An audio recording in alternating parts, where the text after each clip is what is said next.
cada uno de los meses dedicar un capítulo a la historia o a cómo se vive la homosexualidad, el lesbianismo, lo trans en diferentes culturas o diferentes como contextos o países, ¿no? Más o menos como lo que se hizo en Egipto, pero pues hablando de otros. Les quiero decir que para este mes, o sea, ya para finales de septiembre, ya están apartados los griegos, que fue lo que nos pidieron. Concretamente, entonces vamos a hacer uno sobre Grecia, que pues Grecia y homosexualidad, puta, ¿no? Diversión total. Entonces vamos a hacer de eso y pues también invitarlos a que a que nos escriban y interactúen con nosotros aquí en el chat de Spreaker y también en las redes sociales, en Facebook, en Twitter, en YouTube también se están subiendo los podcasts. Y que también en estas redes sociales, y pues igual si gustan de aquí también en Spreaker, nos comenten o nos digan si hay algún país o alguna cultura o algo que a ustedes les guste, que les llame la atención y que quisieran que aquí en Sociedad Diversa habláramos sobre la diversidad y esa cultura en específico. Les digo, pues ya por lo pronto los griegos ya los tenemos apartados, entonces vamos a hablar de los griegos en el próximo programa dedicado a esto. Y pues los egipcios ya pasaron. Entonces si ustedes tienen alguno que quisieran que pues aquí yo hablara sobre eso. Hay gente, por ejemplo, que nos oye desde España, desde Colombia. Muchísimas gracias por escucharnos hasta allá. En Estados Unidos hay muchísima gente que nos escucha a Pride Radio en general. Entonces, pues muchísimas gracias. Y si en Sociedad Diversa quieren que abordemos igual de ahí, pues estaría padre. Nada más es como que lo comenten. Entonces, pues eso ya son como los comerciales que tenía preparados o que tenía aquí para poder decirles. Y bueno, ya una vez acabados estos comerciales, pues vamos ahora sí a la segunda parte del programa. También les quería, bueno, a los que están conectados, a nuestro amigo Ángel Lector, a nuestro amigo a Tinux, si alguien más por ahí conectado, si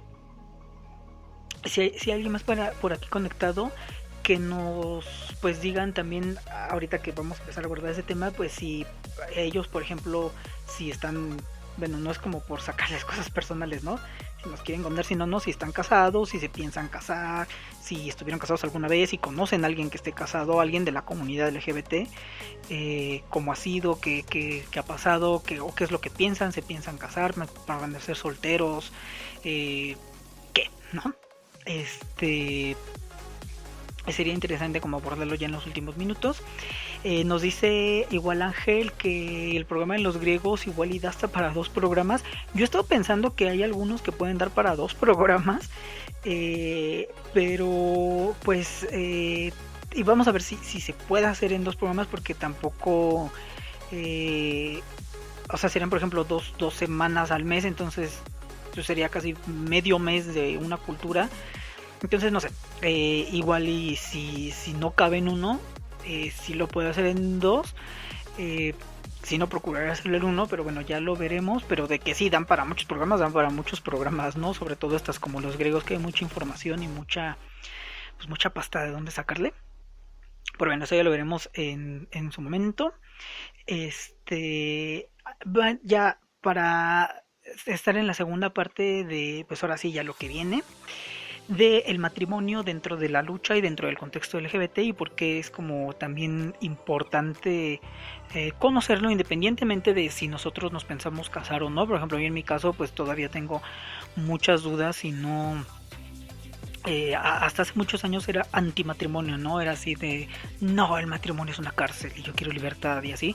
Ahora lo puedo como que medio estar pensando, pero todavía tampoco es algo que quiera, ¿no? Pero pues ahí está, en pensamiento. Pero independientemente de eso, de las decisiones personales que cada quien pueda tener, sí es importante saber por qué es como una de las demandas importantes y qué significa dentro, pues ahora sí que del movimiento, ¿no? Lo primero es que, bueno, como sabemos y pues lo hemos escuchado y lo hemos también vivido, es que el movimiento empieza, o sea, ya el movimiento como tal LGBT empieza a mediados del siglo XX, concretamente en los 60s, a finales de los 60s, esa década llena de movimientos y de hippies y de drogas y de todo lo que se pueda tener. Y pues dentro de todo ese ambiente empieza el movimiento LGBT, ¿no? Y empieza primero por la visibilidad. Después de la visibilidad, bueno, ya cuando llegan los 80s, los 90s, pues empieza toda la situación del VIH, del VIH-Sida. Entonces los movimientos se centran como en ese problema de salud, en también eliminar muchísimos estigmas que se crearon en esa época y que hasta la fecha también siguen. Y ya desde los 90 para acá, finales de los 90 para acá, el movimiento se centra mucho en demandas con perspectiva ya de derechos humanos, de reconocimiento legal de derechos humanos. El movimiento, o bueno, dentro de mucho que se puede hablar del movimiento LGBT y de las luchas que se han hecho, pues también hay algo que también hemos visto, que es que este empieza como movimiento a partir de que se concibe a lo gay o a lo, más bien a lo homosexual, porque antes era como nada más lo homosexual y pues sí, tanto en hombres como mujeres, como una, no como una enfermedad por parte de los miembros de la comunidad, no como una enfermedad, ni como una desviación, ni como nada de esas cosas, sino como una identidad. Y es cuando se empieza a adoptar, pues ahora sí que la palabra de gay, ¿no? Y la banderita y todos estos iconos y todos estos símbolos, porque se adopta como una identidad, como un grupo, y como un grupo que lucha por derechos humanos. Después, bueno, también se tuvo que quitarlo de la enfermedad, y esto es importante también porque también tenemos que el matrimonio, en realidad el matrimonio entre personas del mismo sexo, hay diversas culturas y diversos contextos en los que se ha dado, efectivamente. Por ejemplo, en China, en la China antigua, en una provincia que se llama Fujian, el sexo entre hombres, bueno, está permitido, y también hay ciertas uniones como de hermanamiento. Igual en la Edad Media había como ciertas uniones de hermanamiento entre en la Iglesia Católica, y como ciertos rituales. En la Iglesia Ortodoxa, por ejemplo, la Iglesia Ortodoxa es la que tienen los rusos, la que tienen los ucranianos, los griegos. Hay ciertos rituales que se puede decir que es como un tipo de hermanamiento entre dos personas del mismo sexo, en donde hacen como un ritual para lo mismo, no estar toda la vida juntos y a lo mejor compartir ciertas cosas. Igual, por ejemplo, están las historias y las leyendas que los piratas, bueno, los marineros en general, pero más los piratas, en la época de los piratas, ellos, pues imagínense, son hombres, todos, en un barco encerrados. Pues en primera también había cosas ahí, ¿no? Y en segunda, pues los piratas pues, se robaban barcos, ¿no? Se robaban tesoros y todo. Entonces también había mucho peligro de muerte siendo un pirata, porque pues primero estar en el alta mar en esa época, y pues no había como condiciones muy higiénicas que digamos, ni de salud. Y la otra, pues porque esencialmente eras un ladrón, entonces pues si llegaba el ejército y te mataba, pues ya valías. Entonces había rituales de tipo casamiento o de tipo hermanamiento entre los piratas, en donde un pirata, o sea, dos piratas podían así como pues ahora sí que casarse y decir, pues sabes qué, si a mí me matan, pues tú te quedas con mi parte del botín, ¿no? O si a ti te matan, pues yo me quedo con tu parte. Había igual, ¿no? O sea, casos en algunos grupos nativos americanos en Estados Unidos que también llegan a identificar ciertos rituales en los que se podían casar. Ha habido casos inclusive ya en la edad moderna contemporánea en donde pues hay como gente que hizo ahí medio fraudes y se pudo casar. Sí ha habido, no es nuevo tampoco, o sea, tampoco es como que digas ay, pero la diferencia es que estos matrimonios o más bien estos hermanamientos no son matrimonios en el sentido estricto, o sea, son hermanamientos o son como uniones que no adquieren todos los derechos de un matrimonio legal. Y aparte, este tipo de matrimonios es en contextos muy específicos o de gente o parejas muy específicas que se atrevían a hacerlo, y que a nivel individual pues igual y chance y lo lograban, pero hasta ahí. Con el movimiento gay estamos hablando que el matrimonio se convierte primero en una demanda por matrimonio, o sea, que se adquieran todos los derechos de los que hablamos hace ratito, que todos esos derechos y que se llame matrimonio, que sea matrimonio, y que se adquiera todo eso y que sea a nivel legal, y eso implica que sea a nivel general, o sea, que no es porque yo de repente y mi pareja como que tuvimos la suerte de, o yo soy, no sé, soy ortodoxo, o sea, supongamos, vivo en México y soy ortodoxo, entonces en la iglesia ortodoxa puedo hacer ese ritual.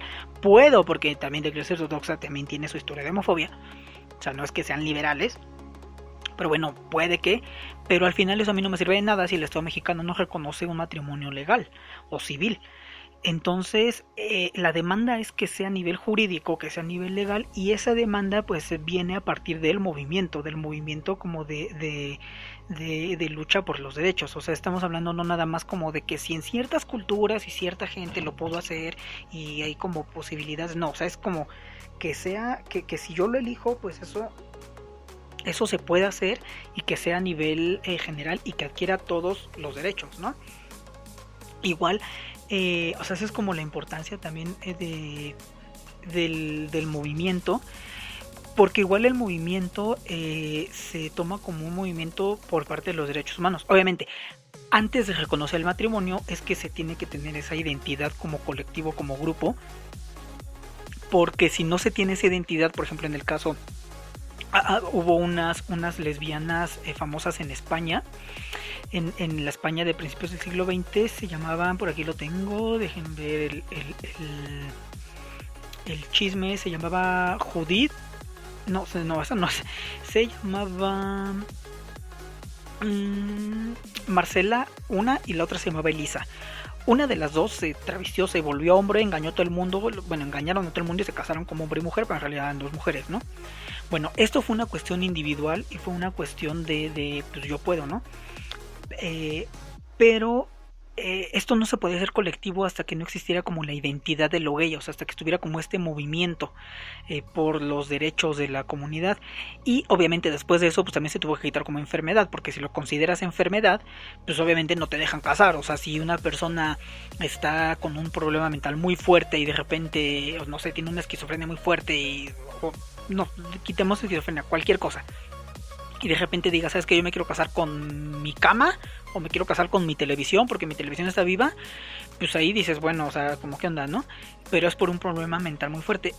Eh, Cuando la homosexualidad estaba considerada como enfermedad mental, pues era imposible también ver o determinar que se pudiera como considerar algo como un matrimonio, porque se supone que, bueno, legalmente en muchos países pues hay gente, o sea, depende como tu grado de discapacidad mental o física, no tienes la capacidad para poder tomar ciertas decisiones y entonces no te puedes casar, por ejemplo, o heredar o trabajar o qué sé yo. Depende también del tipo de enfermedad que tengas, del tipo de legislación que haya, pero en términos generales muchas veces pasa algo similar. Entonces, si tú como lesbiana, como gay, eras considerado enfermo, pues obviamente no te, o sea, era como imposible, ¿no?